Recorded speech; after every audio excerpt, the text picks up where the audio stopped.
Alright, I'm back. Truth be told, I wrote out the script for this video months and months ago when the project actually came out, but I never really got the time to record the video, so I'm doing it now.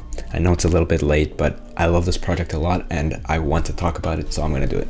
So, to give you a quick history lesson, in 2012, Denzel dropped King of the Mischievous South Volume 1, which was a mixtape that had a raw and gritty and muffled aesthetic to it, which helped establish like an underground dirty vibe. The mixtape was an homage to the style and the aesthetic of Southern hip hop, especially to the Memphis sound.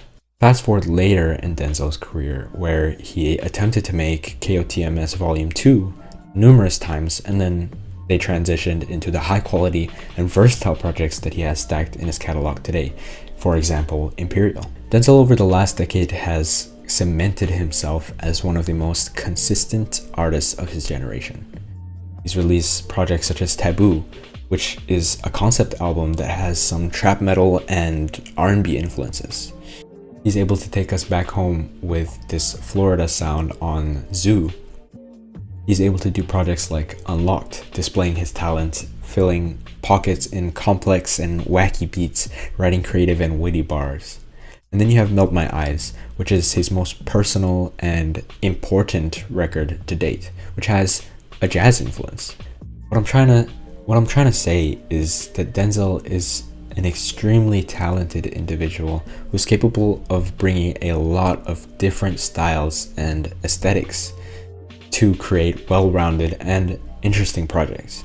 Now back to important things, we need to talk about 2020's Blood In, Blood Out mixtape, which was extremely underrated and has a very gritty and SoundCloud era style of sound to it, and I really highly recommend that you listen to it. It's super underappreciated.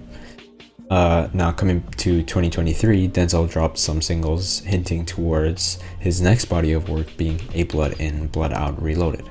Singles included Blood on My Nikes and SKED with Kenny Mason, which is a song that's actually on this new album. It's just a revamped, newer version with a new feature on it.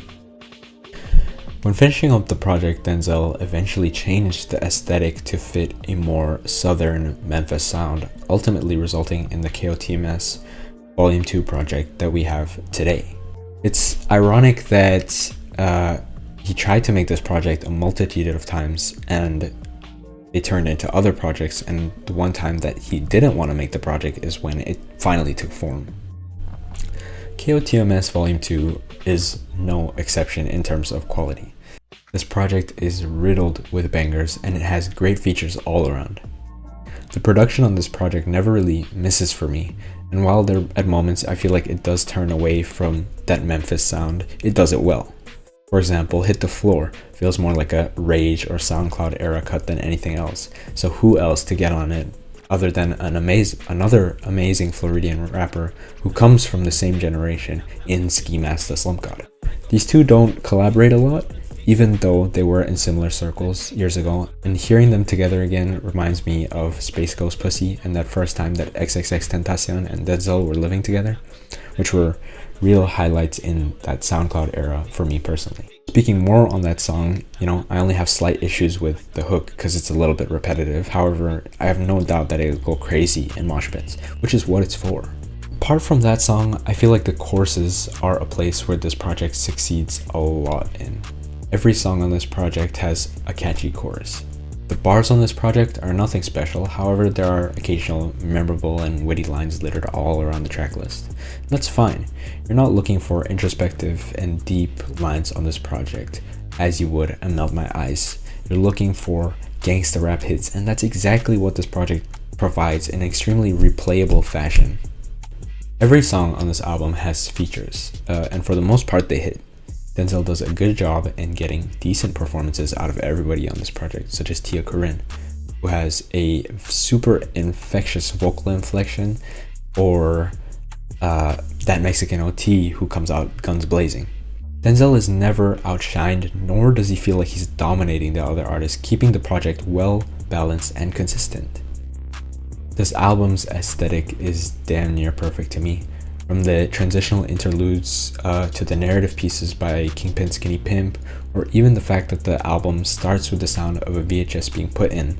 At the end, Kingpin rewinding the tape to loop the project. This album showcases Denzel's ability to create art. This could have just been thrown together a bunch of songs, but no, there's detail and care put into each one of these songs, which leads to a very exciting and replayable experience.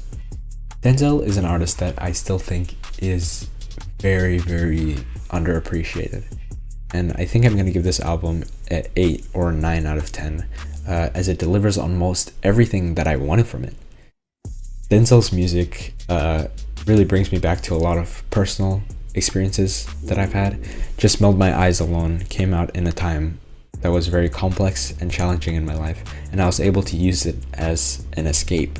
You know, now I feel like maybe there's some negative emotions tied to that album for me, and while that may be the case, I still love it because it shows me where I was then and who I am now, and how life has changed and how I've grown as a person. Yeah, Denzel's music means a lot to me, but it also goes super hard. So yeah, thanks for watching.